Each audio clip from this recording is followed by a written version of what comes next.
जय श्री श्रीमन नारायण। कल हम लोगों ने देखा कि आकाश में उड़ते धूल और वातावरण में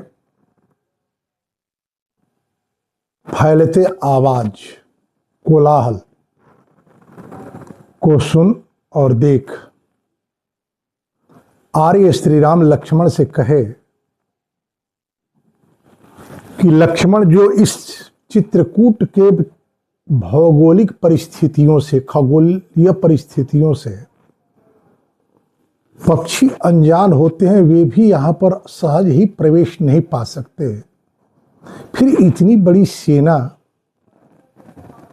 किसकी, कैसे और क्यों आ गई?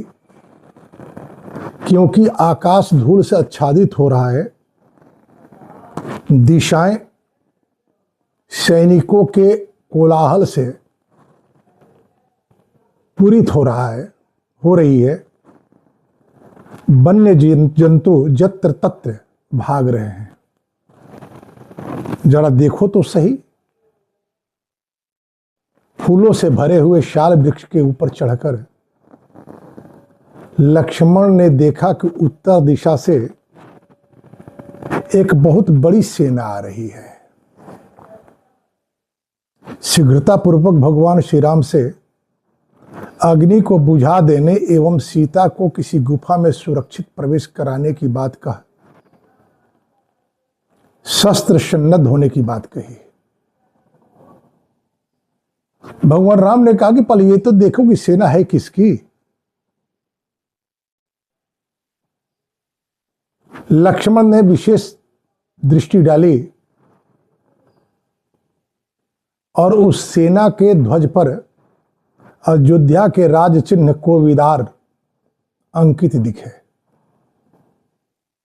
फिर तो लक्ष्मण के आंखों में क्रोध की अग्नि धधकने लगी। अपने शस्त्र के प्रति उन्होंने कहा कि आज ही मुझ क्षत्रिय को शस्त्र धारण करने का उद्देश्य पूर्ण हो जाएगा। भरत जिस सेना के पर इतना विश्वास करता है, उस सारी सेना को और कैकेयी के आश्रय में पलते उसके सारे कुटुंबों को मारकर मैं इस पृथ्वी को पाप मुक्त कर दूंगा। फिर शस्त्र उठाने की कभी आवश्यकता नहीं पड़ेगी। शराणाम धनुषश्चाहम अनृणोस्मिन् महाबने ससैन्यम भरतम हत्वा भविष्यामि न संशयः।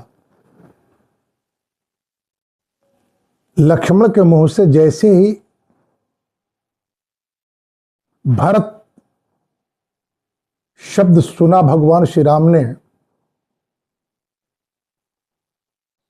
तो लक्ष्मण से उन्होंने कहा किमत्र धनुषा कार्यम असिना व सचर्मणा महाबले महोत्साहे भरते स्वयं आगते। लक्ष्मण, यदि सचमुच उत्सव के साथ भरत यहां आ रहे हैं तो फिर तलवार और कवच की क्या आवश्यकता है? मेरे समझ से शस्त्र की कोई आवश्यकता नहीं है। पीतु सत्यम प्रतिश्रोत्य हत्वा भरत माहवे किम करिष्यामि राज्येन सपवादेन लक्ष्मण। यदि मैंने पिता के वाक्यों को सत्य करने के लिए ही वन में आया हूं, फिर यहां आए हुए भरत को मारकर यदि मैं राज्य को पुनः प्राप्त कर लूं तो मिलेगा क्या? अपवाद ही तो मिलेगा। पिता को इसी अपवाद से बचने और बचाने के लिए मैं वन आया, फिर भरत को मारकर राज्य प्राप्त करने की कामना तुम्हारे मन में आ कैसे रही है? धर्मम अर्थम च कामम च पृथ्वीम चापि लक्ष्मण इच्छामि भवतार्थे एतत् प्रतिश्रुणोमि ते। भरत, तुम और शत्रुघ्न ये सभी मेरे भाई हो। धर्म, अर्थ या काम कि सिद्धि के लिए जिस राज्य की आवश्यकता होती है वह केवल और केवल आप लोगों के लिए मुझे अपेक्षित है। जिस धर्म का आचरण करने से, जिस राज्य को पाने से, जिस कामना की सिद्धि से यदि आप भाइयों का अहित हो तो ना तो वैसा मुझे राज्य चाहिए, ना वैसे धर्म में मेरी अभिरुचि हो सकती है, और ना मेरे मन में ऐसी कोई कामना हो सकती है। मोक्ष की भी मुझे अपेक्षा नहीं होगी यदि आप भाइयों के अनिष्ट से वह मुझे प्राप्त हो। भ्रातृणाम संग्रहार्थम च सुखार्थम चापि लक्ष्मण राजम अप्यहम इच्छामि सत्येनायुध मालभे। क्षत्रियों की सबसे बड़ी संपत्ति, सबसे बड़ी निधि शस्त्र ही होता है। यही कारण है कि जिस प्रकार ब्राह्मणों के लिए यज्ञोपवीत संस्कार का महत्व है, क्षत्रिय बालकों के लिए छुरिका बंधन संस्कार का महत्व है। शस्त्र ही उनका धर्म है और धर्म का साधन। भगवान श्री कृष्ण भी अर्जुन से यही तो कहते हैं गीता में कि अर्जुन, क्षत्रियों के कल्याण के लिए इस सहज उपलब्ध धर्म युद्ध को छोड़कर और कोई दूसरा मार्ग हो ही नहीं सकता। धर्म युद्ध का अर्थ आरोपित युद्ध है। अकारण कोई साम्राज्य की स्थापना और विस्तार के लिए किसी राज्य पर आक्रमण करे तो जिस राज्य पर आक्रमण किया जाए उस राज्य के सैनिकों का कर्तव्य है, राजा का कर्तव्य है, परिणाम की चिंता किए बिना युद्ध करे ताकि उसकी आने वाली पीढ़ियां कायर न हो। अन्यथा महाराज अनरण्य अपने प्राणों की बाजी लगाकर रावण से युद्ध नहीं किए होते। यह जानने के बाद भी कि रावण ब्रह्मा के वरदान से बली है, अबद्ध है, फिर भी मात्र और मात्र इसलिए युद्ध करते हैं कि इक्ष्वाकु वंश की परंपरा कायर न हो जाए। कोई भी विशिष्ट व्यक्ति अतीत से शिक्षा लेता है, वर्तमान में अवसर का सृजन करता है और भविष्य का निर्माण करता है। केवल वर्तमान में जीना कोई जीना नहीं है, भविष्य के लिए जीना होता है। भगवान राम कहते हैं कि मैं भाइयों के संग्रह के लिए ही सुख की कामना करता हूं, राज्य की कामना करता हूं। मैं अपने शस्त्र के शपथ के साथ ये बात कह रहा हूं। मन्ये आगतो अयोध्यायाम भरतो भ्रातृवत्सलः मम प्राणै प्रियतर कुल धर्मम अनुस्मरन। जहां तक मेरी सम्मति है, मैं जहां तक समझता हूं कि मेरे आपके और सीता के वन आने के बाद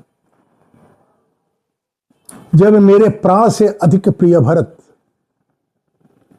अपने ननिहाल से अयोध्या आए होंगे और इन परिस्थितियों से परिचित हुए होंगे तो कुल धर्म का स्मरण कर यहां पर आए हैं। यह कुल धर्म केवल भरत ही नहीं, राम भी जानते हैं कि ज्येष्ठ पुत्र को ही राजा होने का पहला अधिकार है यदि उसमें किसी प्रकार का नैतिक दोष नहीं हो।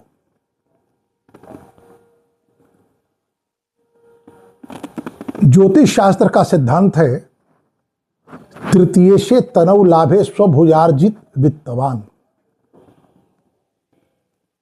जिसके कुंडली के तृतीय भावाधिपति लग्न में हो या एकादश भाव में हो, वह अपने कमाई से धनी होता है, वृत्ति प्राप्त करता है, किसी दूसरे के धन का आहरण कर कर नहीं।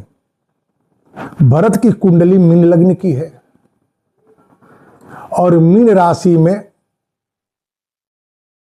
शुक्र बैठे हुए हैं तृतीयेश।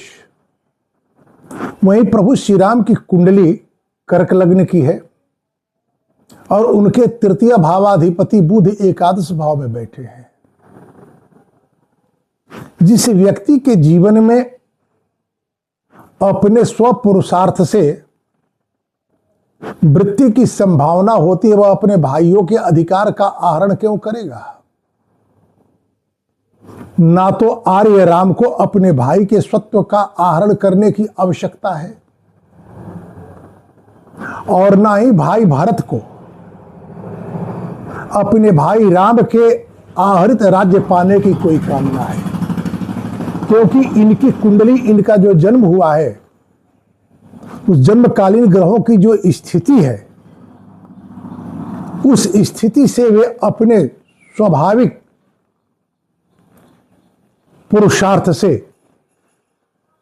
अर्जित वृत्ति के द्वारा ही जीवन जी सकते हैं। महाराज दशरथ राम को यदि राज्य दे देते तो परंपरा का राज्य होता। भगवान राम चले आए वन, परिस्थिति चाहे जो रही हो, यहां आने के बाद वैश्विक फलक पर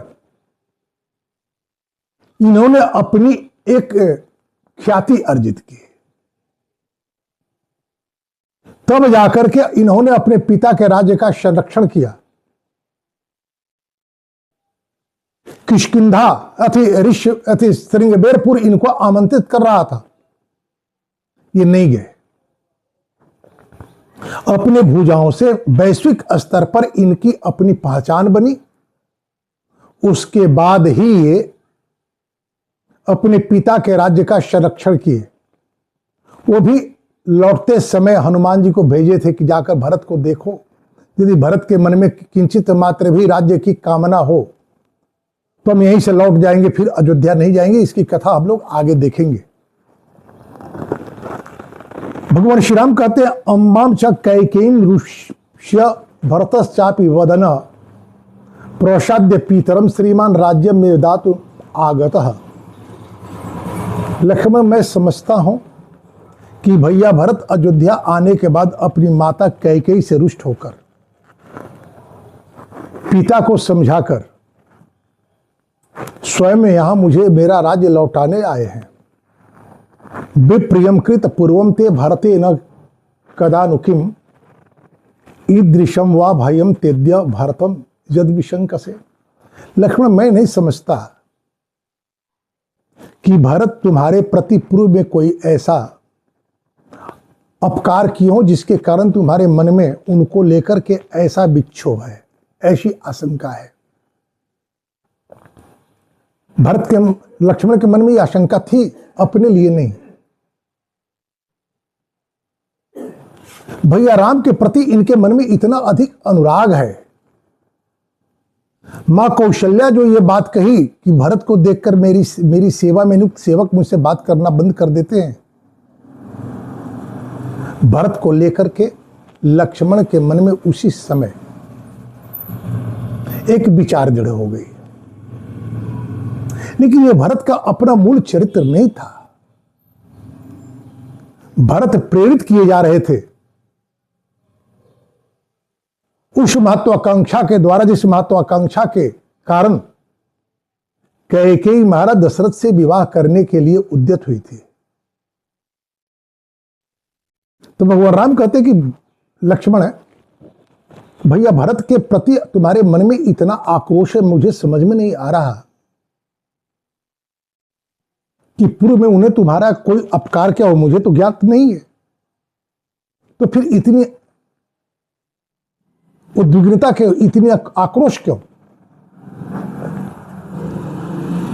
भगवान श्री राम के द्वारा लक्ष्मण से यह कहे जाने पर लक्ष्मण को भरत के प्रति इस प्रकार की दुर्भावना रखने के लिए पश्चाताप होता है, ग्लानि होती है। उसके बाद वे क्या कहते हैं, इसकी चर्चा हम लोग कर देखेंगे। आज इसी के साथ वाणी को विराम। जय श्री श्रीमन।